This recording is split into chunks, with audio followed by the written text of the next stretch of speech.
2026년 1월부터 의료급여가 달라집니다.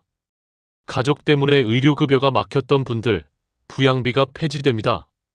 그리고 병원을 너무 자주 이용하는 경우엔 외래 365회 초과 시 본인 부담 30% 이슈도 생깁니다. 오늘 10분 안에 내가 해당되는지를 딱 정리해 드릴게요.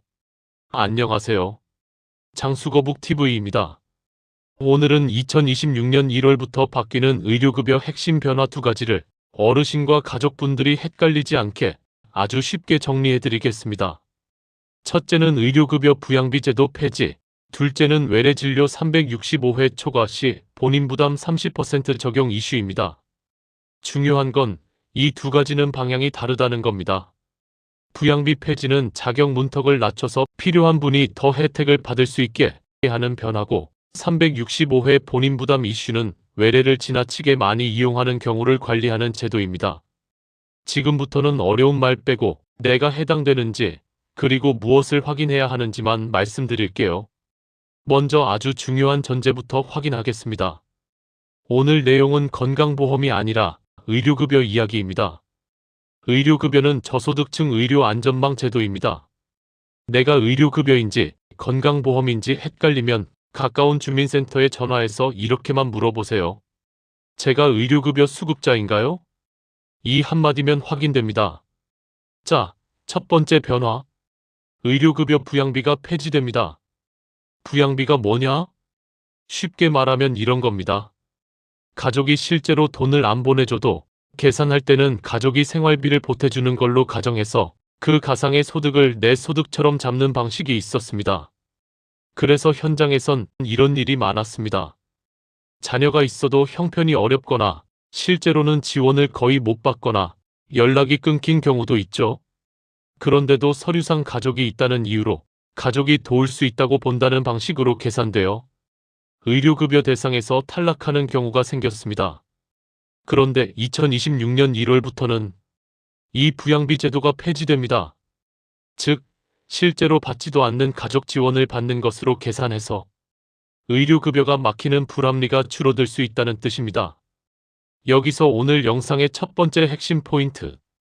예전에 의료급여를 신청했다가 가족 소득 때문에, 부양비 때문에, 혹은 가족 때문에 어렵다는 말을 듣고 포기했던 분들은 2026년에 꼭 다시 확인해 보셔야 합니다. 특히 이런 분들은 다시 체크할 가치가 큽니다. 첫째, 자녀가 있지만 실제 지원을 거의 못 받는 분. 둘째, 가족과 왕래가 거의 없고 사실상 혼자 생활하는 분.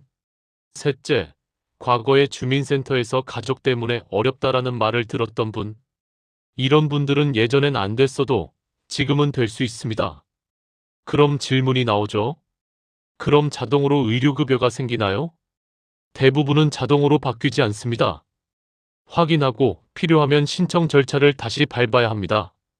방법은 아주 간단합니다. 거주지 주민센터에 전화하거나 방문하셔서 이렇게 말씀하세요. 2026년부터 의료급여 부양비가 폐지됐다는데 제가 의료급여 대상이 되는지 다시 확인하고 싶습니다. 이 한 문장으로 담당자가 안내해 줍니다. 자, 이제 두 번째 변화.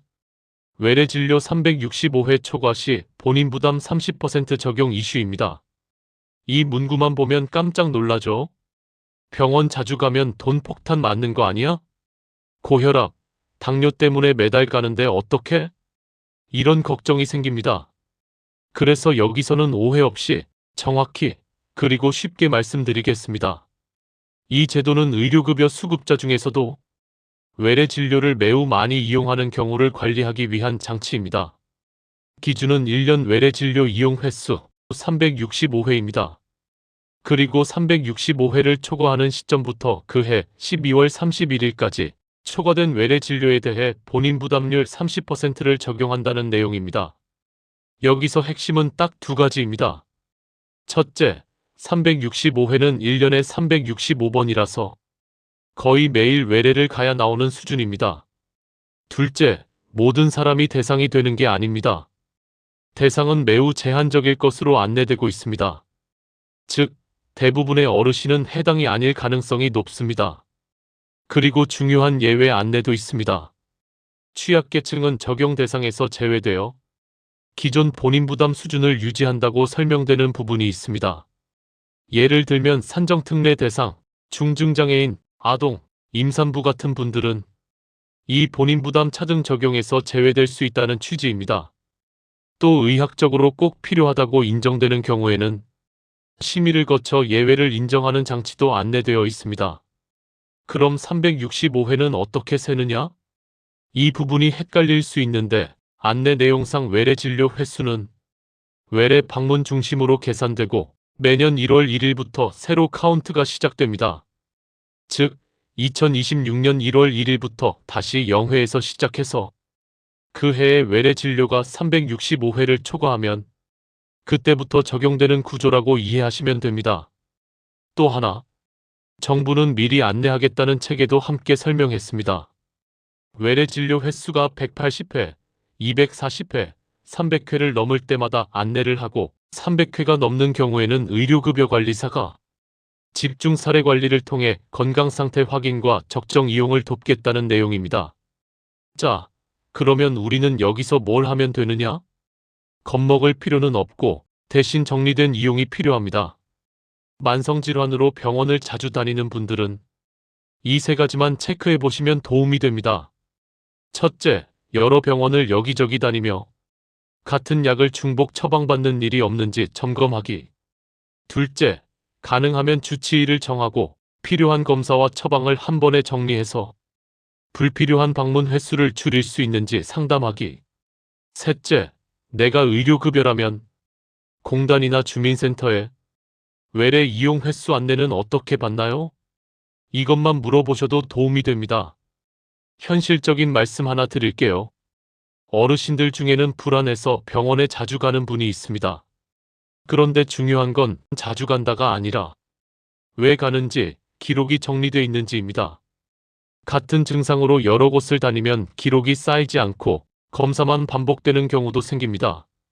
한 곳에서 꾸준히 관리받는 게 건강에도 좋고 시간과 비용도 줄일 수 있습니다. 자, 이제 오늘 내용을 한 번에 정리해 드리겠습니다. 첫째, 2026년 1월부터 의료급여 부양비 제도가 폐지됩니다. 가족이 실제로 지원하지도 않는데 가상의 소득으로 잡혀서 의료급여를 못 받던 불합리가 줄어들 수 있습니다.